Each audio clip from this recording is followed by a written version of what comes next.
নমস্কার, আমি তোমাদের সুজয় শাস্ত্রী। আজকের আলোচ্য বিষয় তুলা রাশি, তুলা লগ্ন 2025 সাল ঠিক কেমন যেতে পারে। কেমন যেতে পারে প্রেম, বিদ্যা, বিবাহিত জীবন, কর্মভাগ্য বিস্তারিত। শুরু করার আগে সকলকে আমার আরেকবার প্রণাম ভালোবাসা জানিয়ে শুরু করছি আজকের প্রতিবেদন এখান থেকে। ভিডিওর শেষে থাকছে আপনার শুভ সংখ্যা, শুভবার এবং প্রতিকার।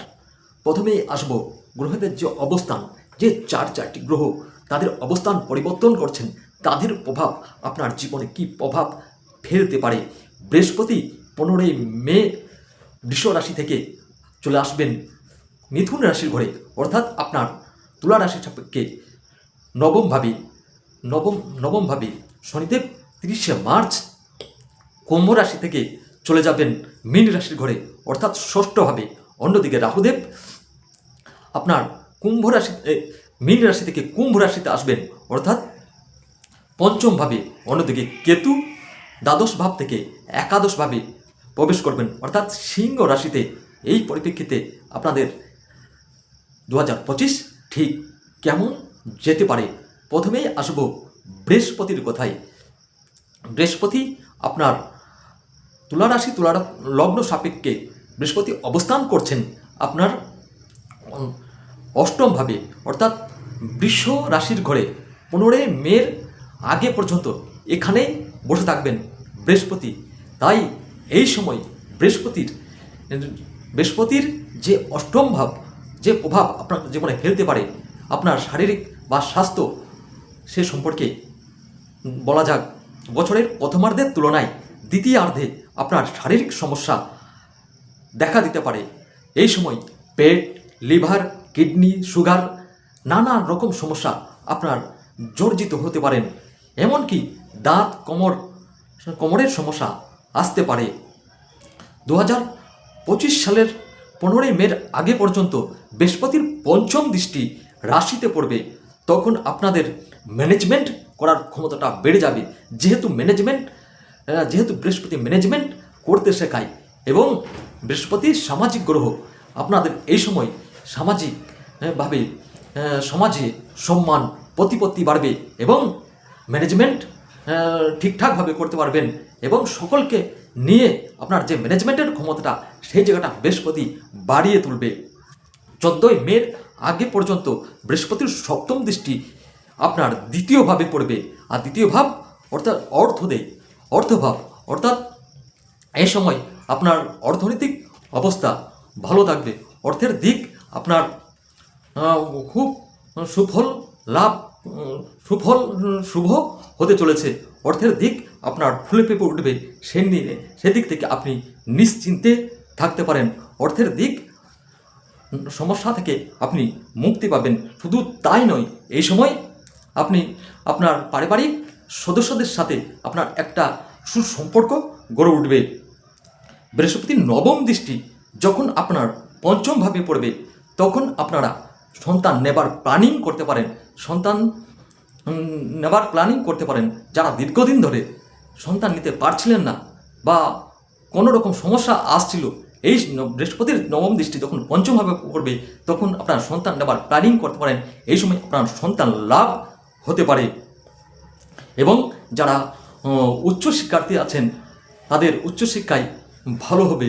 এবং যারা দেশ বিদেশে অ্যাডমিশন নিতে চাইছিলেন, তাদের এই সময় অ্যাডমিশন নিতে পারবেন এবং উচ্চশিক্ষা বিদ্যার্থীদের সুফল লাভের আশা করা যায়। চলে আসি শনিদেব চতুর্থপতি এবং পঞ্চমপতি তুলা রাশির সাপেক্ষে। শনিদেব কুম্ভ রাশিতে বর্তমানে বসে আছেন এবং 29শে মার্চ পর্যন্ত এখানেই থাকবেন। তাই এই সময় পর্যন্ত আপনার সন্তান ভাগ্য এবং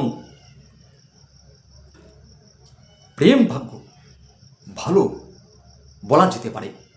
শনিদেবের কৃপায় এই 29শে মার্চ পর্যন্ত প্রেমের জায়গাটা ভালো থাকছে। 30শে মার্চ 2025 শনিদেব যখন পঞ্চম ভাব থেকে ষষ্ঠভাবে প্রবেশ করবেন, তখন আপনার রোগ, ঋণ, শত্রুতা থেকে আপনি মুক্তি পাবেন, কারণ এর আগে আপনি যে রোগ ভোগে আক্রান্ত ছিলেন এবং শত্রুতা আপনার বেড়ে গেছিল এবং ঋণ আপনি নিয়ে নাজেহাল হয়ে পড়েছিলেন। শনিদেব যখন আপনার ষষ্ঠভাবে প্রবেশ করবে তুলা রাশির সাপেক্ষে অর্থাৎ মীন রাশির ঘরে, তখন আপনি রোগ ঋণ শত্রুতা থেকে মুক্তি পেতে চলেছেন।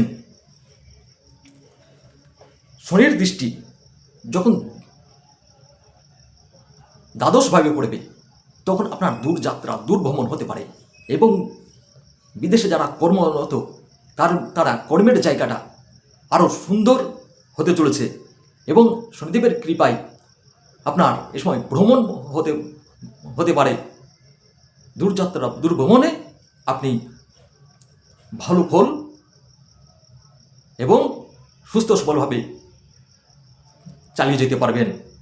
রাহু 17ই মে 2025 আগে পর্যন্ত রাহু আপনাকে ভালো ফল দেবে। 18ই মে 2025 রাহুদেব ষষ্ঠ ভাব থেকে পঞ্চম ভাবে অবস্থান করবে।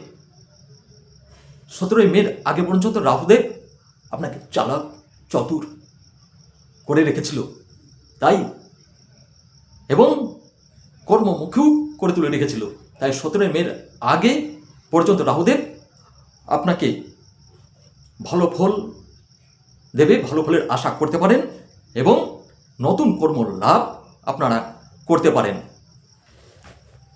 চলে আসি পারিবারিক জীবন।